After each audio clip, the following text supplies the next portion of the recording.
Shepherd snaps on his helmet, puts on his goggles, tunes up his kazoo, again for the benefit of those out in Darien who are having trouble with their FM tuners. Oh, by the way, we will offer a brass figurine with bronze oak leaf palm who, to any real American who can identify this truly American theme, who can tell me who it was and what it was that did this.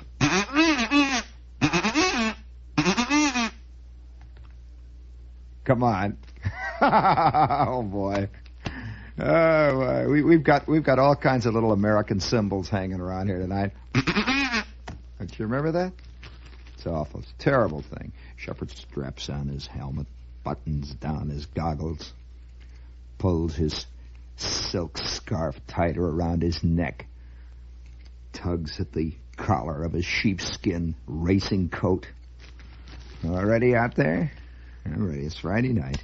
You know, speaking of being ready, as we are, you know, the one thing about all of us is we start our day. We have absolutely no way of knowing just precisely or even remotely what is going to happen. How could you really predict a day? Any kind of a day. I mean, even the moment-by-moment instance, you know, that happen. And you can't. You just an impossible thing to do. And there is always, at the end of the day, the vague feeling of having completed a day, having made it, having done it, having survived it, having performed. No, it is not Popeye. It is not Popeye, and I did not ask any of you to telephone. That was a rhetorical question, so don't get the operator very mad. We have an operator who gets very mad when she has to work the phone. She prefers watching television. Now, stop it. Do not call in. All right, smart guys. Do you remember when on the radio, there used to be a radio show called The Tune Detective? And he came on it was on the network. It was a big coast-to-coast radio show, and he would come on for 15 minutes, and he would take various popular songs that were big at the time, any popular songs, hundreds of popular songs, and show you where these originated from. And he was called the Tune Detective, and people would write in and give him songs.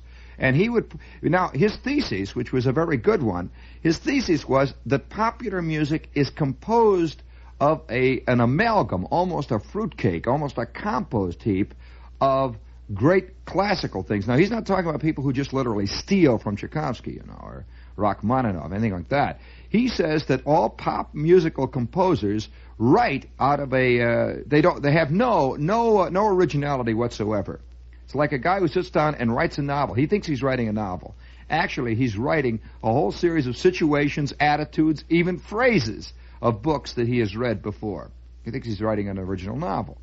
It isn't much, and yet there it is. Now, do you remember the Toon Detective? Okay, now, all right, we're set now. He did this now. All right, I will give you another test then. You think you're pretty got a sharp ear? Listen. All right, what, since you know now whose theme that was in the cartoons, don't call in and say, now don't look so sad. You know whose it was. All right, what classical piece of music is that from?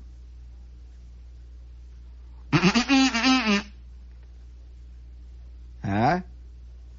Listen carefully. No, it's a great classical composition. Think about that. See, now why do I have a mind like that? No, I'll never get ahead. You know, this is exactly the kind of thing that Mr. Leader gets mad at. Exactly. I mean, really. And it makes it. Believe me, it makes every last salesman we've got itch. There's one that breaks out in the hives on every night. 5, 10, 15. Their mind. You know, it's just terrible. Okay. We'll let you think about that for a minute. See, I got that kind of mind, I'm afraid. So this is the Toon Detective coming to you tonight. And what was the name of that tune? Oh, gee, I can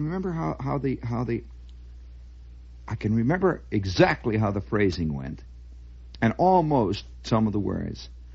How'd it go again?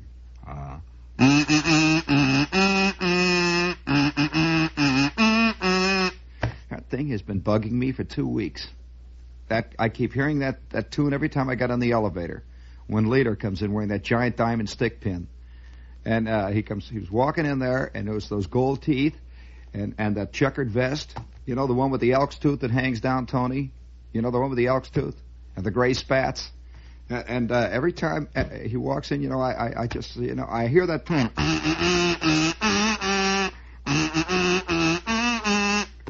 Can't remember what the words are, though. How did it go? Let's see. When the swallows come back. No. Can't remember. Well, that's neither here nor there. I just quit fooling around. You know, speaking of those moments of fear, which obviously are going through the 24th floor here at the mention of our chief and our leader, there are many kinds of fear, and I think one of the worst kinds of fear is the fear of getting up. By George. I mean, just getting up, you know. Have you noticed, I saw a television commercial here today where a guy is buried up to his neck in sand out at the beach. Have you noticed that guys invariably bury themselves up to the neck in sand at the beach in cartoons and in commercials, but you never see it in life? You don't see this one time out of 1,000,000 times at the beach, a guy buried with his neck out, and you know, they always do this. But there's a reason for people wanting to bury themselves in sand with their head sticking out. You know that there is a tribe, periodically, out in the South Pacific, that completely buries itself up to its neck for a period of 6 months and does not get out. Well, of course, then they have to start a new tribe after that, but this tribe doesn't get to be well, no, it's been going on for years, once in a while. That's true. Everybody looks at me. This is the suicidal urge in mankind is strong. It's very strong. And, of course, we're aware of this. And we're afraid of the day as it opens up. We're afraid it tastes funny. It's scary a little bit. And I can remember how many of you have had moments when as you lie in the sack, and it's dark. It has to be dark, you see. As you lie in the sack, and it's dark, and it's warm in the sack, and you hear the clock ticking over there on the end table, or wherever it clicks. You hear the clock ticking away there, and you know that momentarily you are going to have to get up. Now, only real night workers know this. It's a terrible, terrible, awful thing of having to get up when you have not had enough sleep or anything. You just hate it. It's going to start all over again. And especially when it's an all-night scene that you're making, or if you have to get up at 5 o'clock in the morning to face an existence that you don't really clearly recognize it as horrible and rotten, but it just kind of weighs down on you like some gigantic lead weight that's on the top of your head, and it's got claws on it, and it's drilling down into your brain. Just some monstrous lead octopus that's got a hold of you.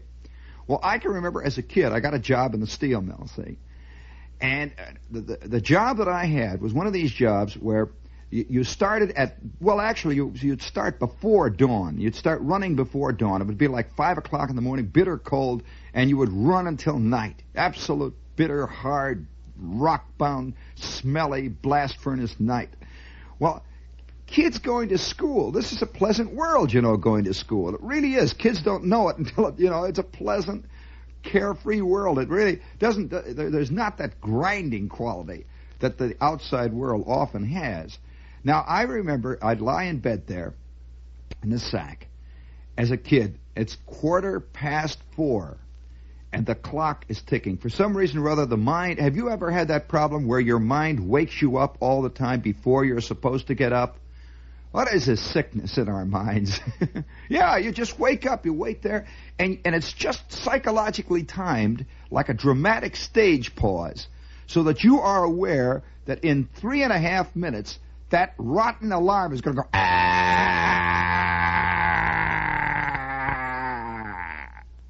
just that snotty, rotten yell in your, ooh, boy, alarm clocks. It's the worst sound I know of in the world.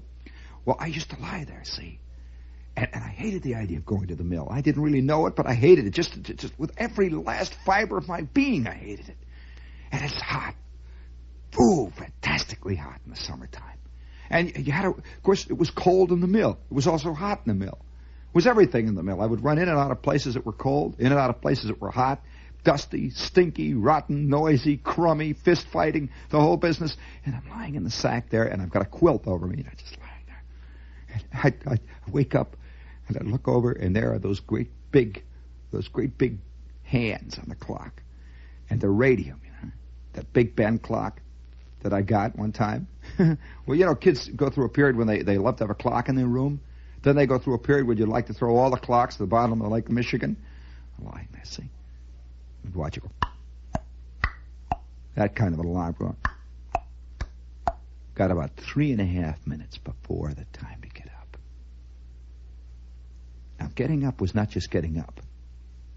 Getting up was getting involved in it. It. I could smell it. I could taste it. And down there in the sack, it's warm. And you know that funny little sound that alarm clocks make before they ring? They make a sort of a... You lay there and you're braced. Ah! Well, I would sort of scrunch down lower, pull my head down. There would be a pause. And, of course, already my mother is up. You see, she's been up a good half hour out in the kitchen. She's waiting. She waits to hear that sound in my bedroom. And she gives me about 2.5 milliseconds. And then I would hear, "Come on, let's go in there." And it seemed like almost instantly I'd hear out in the front, "Oh, oh." Ferguson is honking the horn.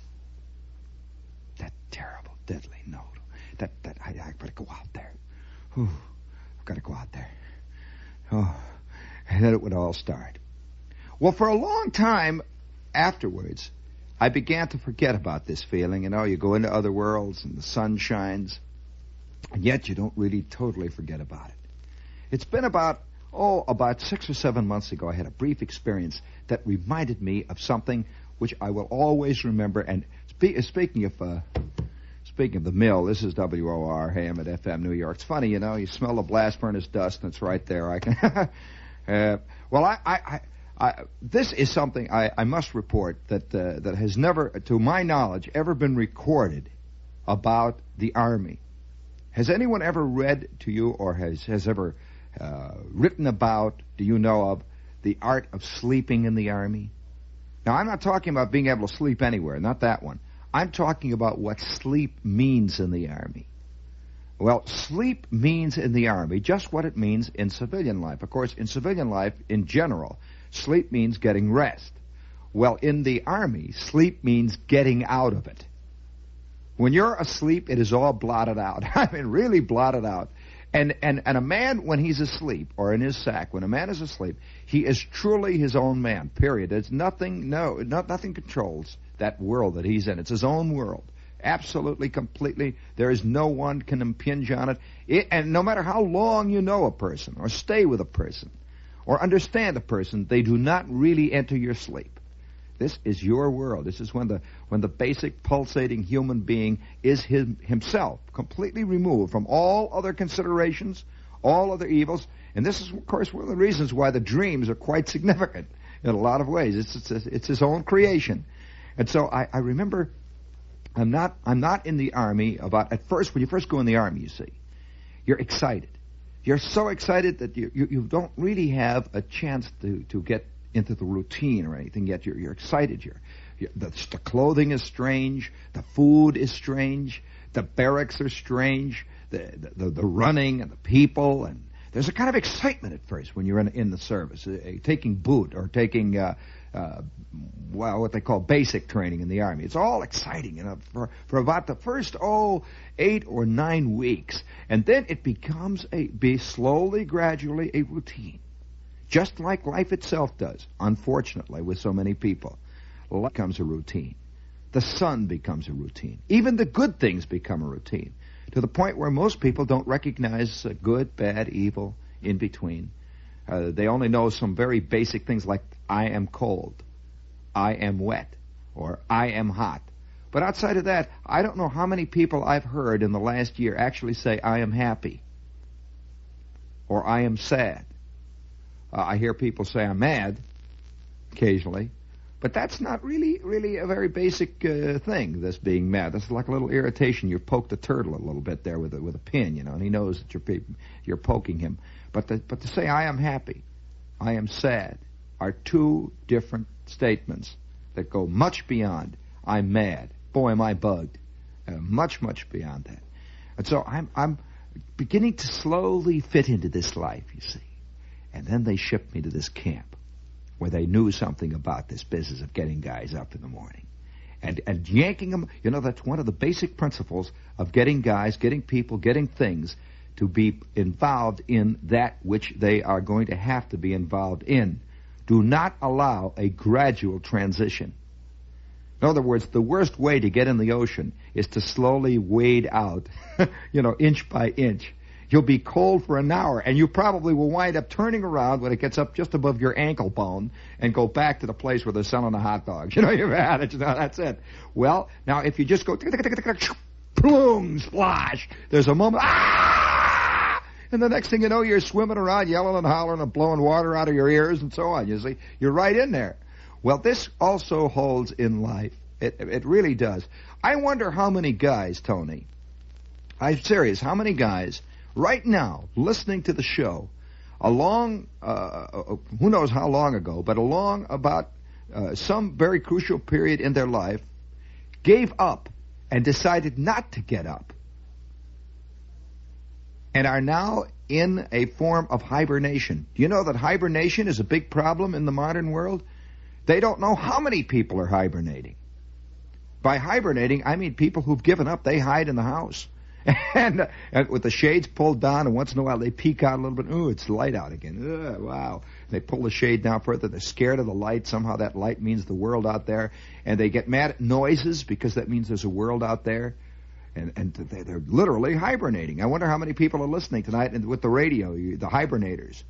That'd make a great title for a book. Yeah, the hibernators. Huh?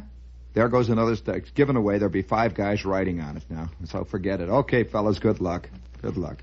Don't expect me to applaud. Don't send me a copy of it when it's done and say, boy, Shep, this is the kind of idea you would like. I get this all the time from a guy. Somehow, the desire to return to the scene of your crime is so strong that it completely takes over when logic should supersede it. I continually get books from guys who have taken an idea from the show, and they write in there, Dear Mr. Shepard, this is an idea I think you'd like. And it's they have to return even vicariously to the scene of their crime. So all right, we'll get 8 books called The Hibernators in the next month. But nevertheless, you get the sense you don't want to get up, see. Well, in the Army, after a while, the sack that you've got, your sack, becomes one of the most beautiful things in your life. It just does. And they have, this business of pulling the blankets tight and all that. The sack becomes a thing that encloses you and holds you down. It's like an envelope that you creep into, and it gets warm, and you lie down there, and it's yours, it's your little place. And down at the end of it, it has a little tag, the bed tag, and it says Charlie on it. You see, it says Charlie, or else it'll say Shepherd JP 1609894/T5. That kind of thing. It's got your whole little history down that little thing, and you get down in the sack. Well, here's what began to work out. It began to shake out. I began to appreciate what sleep is. Well, after about 27 straight hours of total humiliation in the Army, total mud degradation, total grinding, picking, and pulling up stuff, you would finally get into your sack, and there's that yellow light in the barracks. You'd sit there on the edge of it, and there's always a guy who doesn't even wait for supper. He's in bed already. I never knew. We never knew that could be done. I used to do that myself. They would blow retreat, and you just come staggering in, literally staggering into the barracks, and you just, as you come in, you're unbuttoning your shirt, taking a tie off that you have to wear for retreat. Your one shoe is already half open, and by the time you're there, you're stripped down to nothing but your skivvies, see? And the dog tag's rattling, and with one big motion, you're up and down and zip into the sack. And you see these guys going past for the food, once in a while they'd look down at you, nothing, you're there, you see yellow lights. Well, it was in the morning, though, that you understood about this thing. And at Camp Crowder, they had a scheme. You'd lie, the camp is black, just dark, it's all battened down, there are a few guys on guard duty walking around in the jeeps, but you'd hear them patrolling, you'd hear once in a while a jeep go scrunching up the company street, and you're safe, and gradually you go to sleep, and it's all gone. You've completely blotted out Hitler, you've blotted out everything, you've blotted out that rotten, crummy duty corporal, you've blotted out the tent pole lines, you've blotted out the wire stringing school, you've blotted out the pole climbing field. Let me tell you some night about the hell of the pole climbing field. Yeah. Oh, yeah. Would that make a movie? All the guys climbing telephone poles, great forest of naked, bare telephone poles, and you got the fear of the fear of being blown off, the fear of falling is inside of your gut beyond all. And every day they would report about 6 guys were killed, or 2 guys hurt, 3 guys busted their legs yesterday at the pole climbing field. Oh, yeah, that big 40-footer, that big 60-footer, and you're going up there with your climbers, and these poles had been climbed so much before you that they were just rotten with holes, like Swiss cheese. And if you put your climbers in the wrong place, they'd cut out like that, and you're hanging up there, and then you start digging in again, you're inching forward, all the way down on the ground. They've got, keep moving, you idiot, move up there, let's go. They don't let you stop, and finally you get up at the top of your pole, and you look down there, it's 45 feet down. That's 4 stories, friend. Now you're looking down there, and it just goes down that long, skinny pole, swaying in the wind, and you're up there with the crossbar that you're trying to bolt on, This is the test. And you got your poor little pair of pliers out, and your little climbing belt is creaking in the wind, and your climbers are... Oh, yes, of course. You want to blot all this out. You really do. You want to blot it out. And so you'd get back into the barracks that night, and you'd dig in, and you'd lie down there, and it's warm, and you'd dig deeper and deeper. And then at 11 o'clock, they'd blow taps. Da-da-da, da-da-da, da-da-da. Oh, the sound of taps echoing throughout a darkened camp in the ancient primeval fastness of the Ozarks is something you just have to hear. You have to be there to understand it. It is the loneliest, scariest, spookiest, and in some strange way, the saddest sound that I know. Da-da-da-da-da-dee. Then it would fade off, and the lights would go out all over. The CQ would throw the big master switch, and the barracks would go dark. And that's it. And then once in a while, you'd hear the sound of somebody walking down the company street, going back from the PX or going towards the day room. The day room is always lit down there, and you could hear guys coming. Once in a while, you hear somebody walking out of the place, and you hear guys talking, and occasionally you'd hear somebody singing off in the distance, and then gradually you'd go corking off. And the tent poles are gone, and the pole line construction fields are gone, and the wire school is gone, and the rifle range off. And then about 3 o'clock in the morning, you'd wake up just gradually. You'd wake up a little bit, and you'd pull your hand out, and you'd look at your watch in the dark, at the radium hand. It's 3 o'clock, 3 o'clock. Oh, my God, I've got another hour and a half. Another hour and a half. Oh, fantastic.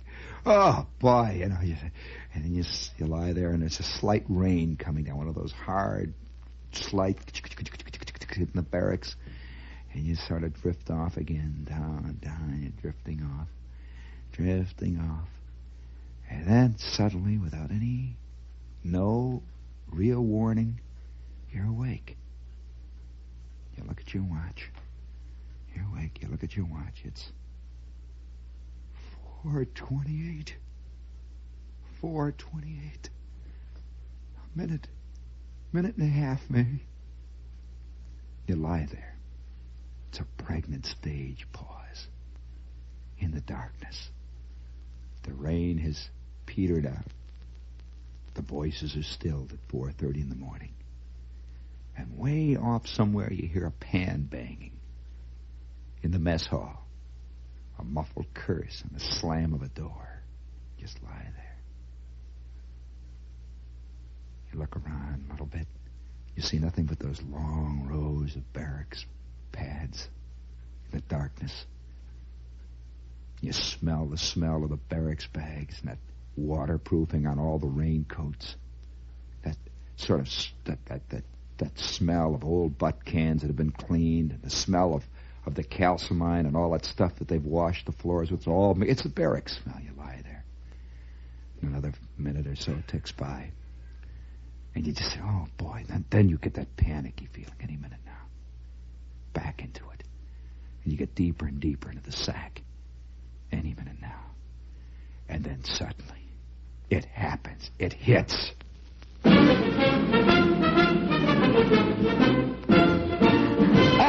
over the world, it's playing.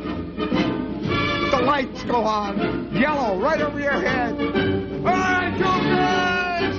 Grab your socks! Grab your socks!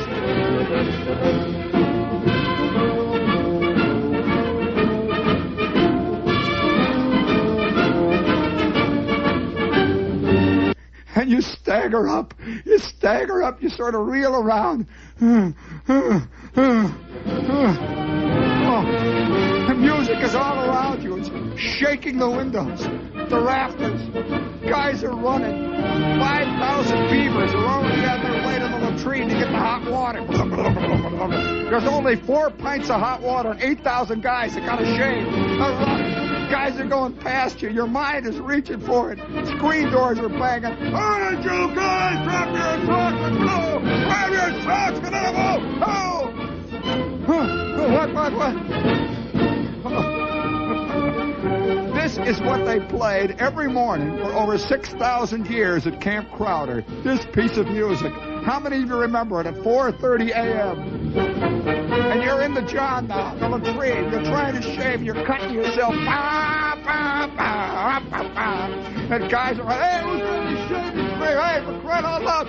And you're getting that icy, cold, rusty water out of the sink. And all the way down at the end, the latrine orderly is saying, will you guys, for crying out loud, don't spill it all over the floor. Watch it. Oh, my. You want to hear more of that? Oh, yeah. Well, of course, sleep. Sleep gets to be a... there was another one that they always played, too. It was another one that was played all the time. I'll give you a brass fig if you can tell me what the name of that one was that we just heard. Oh, no. I'm sorry. There was another one. I'll tell you what cut to get on there. Semper Fidelis. If they didn't play the one you just heard, they would come on with this. How would you like to have an alarm clock that belted you in the ear with that every morning at 4:30? yanked you. It did not. It did. You know, most alarm clocks sort of bring you back into the world. I mean, yanked you and then picked you up by the back of your neck and kicked you right into the world. Just kicked you. Boom. Right? Got to try this one on for size. Played at 6,000 dB over the noise level. You got to try tying your shoes to this one. You've had 2.5 hours of sleep in the last month. Oh, boy. And then, you know, you get that terrible, terrible chin feeling, you know, when you shave with cold water, using GI soap and a rubber razor. You've got this terrible, you know, your face is hurting, and you come back into the place, you know, and you haven't changed your fatigues in over 2.5 weeks, and they've got that rancid fatigue smell, and you've got it pulled around you, and it's cold. Even if it's hot, it's cold. I'm telling you, even if it's hot, it's cold.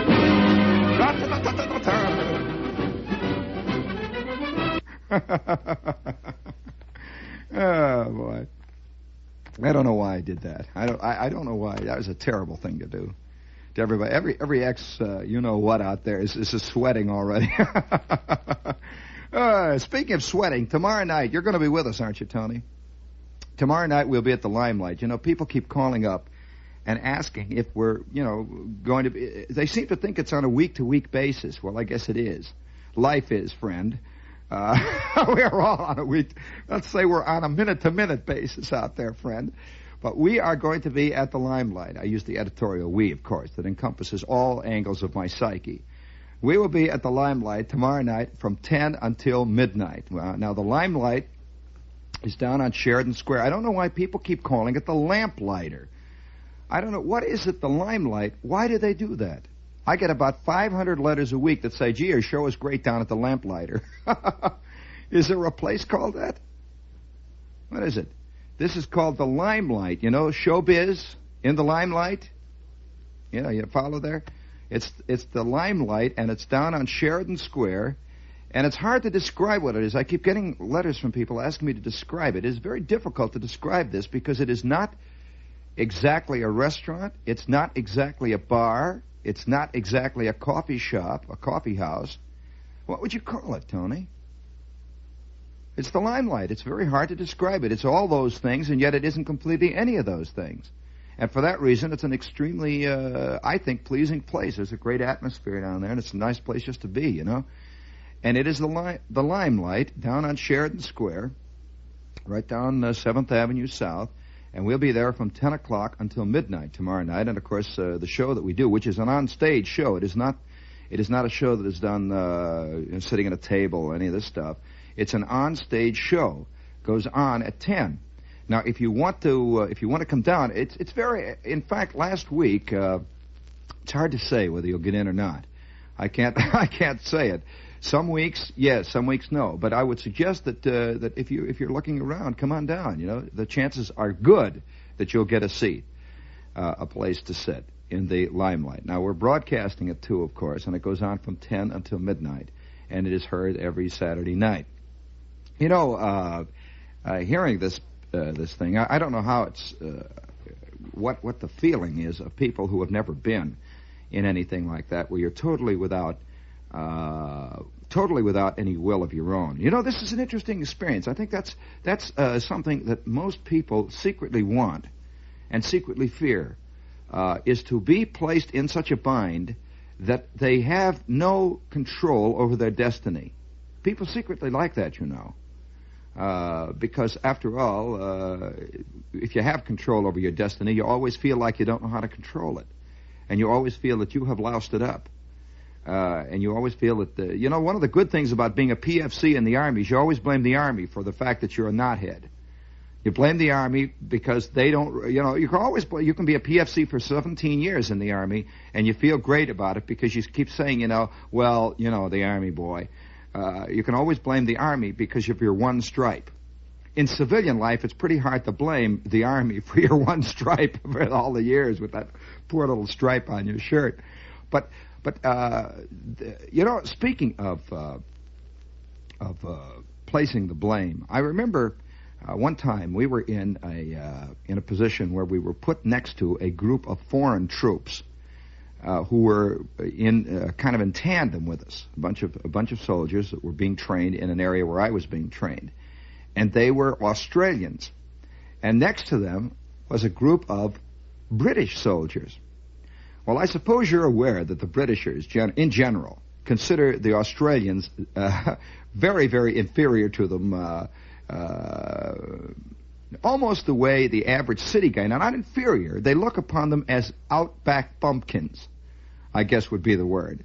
Just as the average New Yorker, I mean, believe me, if you tell the average New Yorker you're from Rabbit Hash, Kentucky, he breaks out he'll bust a rib laughing. Why? Well, just because you're not from the Grand Concourse, I guess that's why. The outback attitude, the attitude. Now, they look upon the Australians as uncultured things. You know, they're from the out there. They're way out there where the world is rough and woolly and stuff. And so the Australians and the Britishers don't exactly get along any more than the guy from Rabbit Hash, Kentucky really makes it with a guy who spends all of his afternoons going to the Museum of Modern Art. There are definite points of discombobulation. You know, once in a while fist fights break out. Now, on the other side of them were the Americans. Now, this presented an interesting kind of juxtaposition of cultures. The Britishers didn't quite know what to make of the Americans, except they knew one thing. As far as they were concerned, all Americans were Slavs. Now, oh yeah. They liked them, but they were Slavs. It's that kind of like a whole bunch of big, friendly, lovable, fat, blubbery dogs that arrived on the scene is the way they considered the Americans, kind of Slavs. And of course, the Australians were always trying to get our help in yelling at the Britishers. But the Australians and the Americans got along like, well, believe me, like ham and eggs. It was just fantastic because we both were fighting the same problem. The Britishers in the middle. and of course, you would find a lot of the plain, ordinary British soldiers, the Tommies, who didn't have any pretenses at all. Just, you know, they were Slavs in their own world. Got along fine with both groups. So, because a Slav will search his own level out. They really will, no matter where it is in the world. You know, the guy, the bowling team captain, the tobacco chewer, the beer swiller, the guy who really thinks Beverly Hillbillies is a fantastic show. You know, all these guys will always, in the end, recognize each other. There is no point of problem there. Well, a couple of days ago, I'm looking at a British newspaper. Now, I will hold this up now as item 1 to show you that there is a fantastic difference in cultures. This is a British newspaper, and as a matter of fact, it happens to be from the London Times, which is a very official newspaper. It's an advertisement, and it's an advertisement of all things for gum. Now, this is one of the things that I remember the Britishers looking at us with great disdain for, because the Americans, always in their K rations all the time, had a stick of gum. They'd get gum. Chewing gum. Chewing gum was a real point of contention between all. It was as though something in the American soul made him a real slob. He would chew this gum. And I have this ad, and it's a 2-panel ad, and it shows men just sitting around in an office. Just sitting around the office. One guy's on the phone, another guy's got a paper. These are just men in the office. These are not men in a club. These are not men in some official place where the officers gather, just guys in an office. And listen to the phrase. This is just from a new newspaper. This paper is not over a month old, so it's not an old ad. Here under it is the caption. It simply reads, "Certainly not. Clearly, no one in his senses would use chewing gum at a time and a place like this. No one in his right mind, in his senses, would use chewing gum at a time and a place such as this." The office.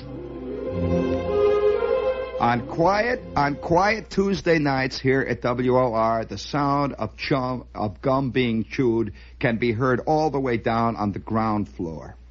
In fact, if you walk past certain buildings along Park Avenue, you know, with the glass sides, those thin walls, you can hear the entire building chewing gum for a block and a half. And once in a while you hear it snap. You know, The executives all the way down to the last little fat chick in the stenographer pool, all chomping away. It would never occur to an American gum manufacturer to show a picture of just an ordinary office. Clearly, no one in his senses would use chewing gum at a time and a place such as this. Well, the next cut, it shows the next cut, and these guys are out on a wind-blown moor, and one of them has in his hand what appears to be, I guess they're driving. Yeah, there's the flag back of them. They are just driving it. It's about on the 9th or the 10th hole, and one of the men has just belted one right down the middle of the fairway. And they go on to say, but here's another matter altogether. Out in the open, enjoying the tingling clean air, chewing gum can be a help as well as a pleasure. In addition to being an aid to oral hygiene, the discreet use of chewing gum helps ease nervous tension. It aids concentration. Double mint chewing gum is especially made for discriminating people who look only for the best. Its ingredients are carefully selected. Its flavor has been doubly distilled. Next time a suitable occasion such as this arises, try some. See for yourself why so many discerning people are discreetly using double mint chewing gum today. Discreetly. Yes. Now, contrast this with double your pleasure, double your fun. It's double mint gum. Double your pleasure, double your fun.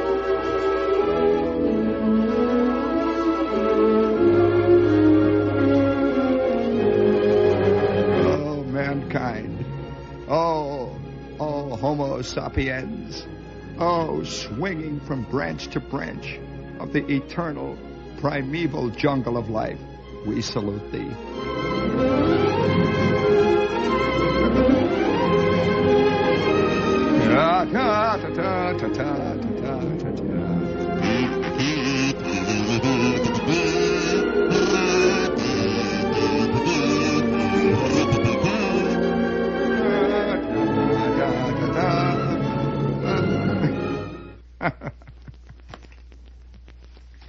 Now, who said that you can contact the British? And you know, it's funny how I'll just make a bet that countless alliances, countless treaties, relationships between nations hinge on things as subtle and yet as obvious as that. Can't you just see 17 distinguished men gathered around a table at the summit, and over here is the British representative and his aides. Over here is the Indian representative from New Delhi and his aides. Over here is the American representative from Cleveland and his aides. Over here, you know, somebody has arrived from France, and they're all sitting around there trying to arrive at a suitable conclusion about how to settle the peace of all nations, how to prepare for the future of all the Western world. And standing back of this man from the United States is a tall, thin, willowy undergraduate who is now part of the U.S. State Department services from Princeton. And he is discreetly chewing his double mint gum. And through the Britisher's mind, clearly no one in his senses would use chewing gum at a place and a time such as this. It never occurs to the American he's quietly chewing away. And all the while, the Britisher, sitting there, as so many Britishers are wont to do, has a dirty collar. His shirt has been worn for 2.5 weeks. And the American looks across, ooh, that dirty collar. And the Indian is sitting over there quietly smelling of curry. Old curry. That has been old curry. And he is looking over across at the Frenchman who is smelling quietly of garlic. And all of them are at tooth's end and loggers' heads. Clearly, no one in his right senses would come smelling of garlic at a time and a place like this. Clearly. Good luck, friends. Keep your knees looped over the weekend. And good luck. Good luck. We'll need it.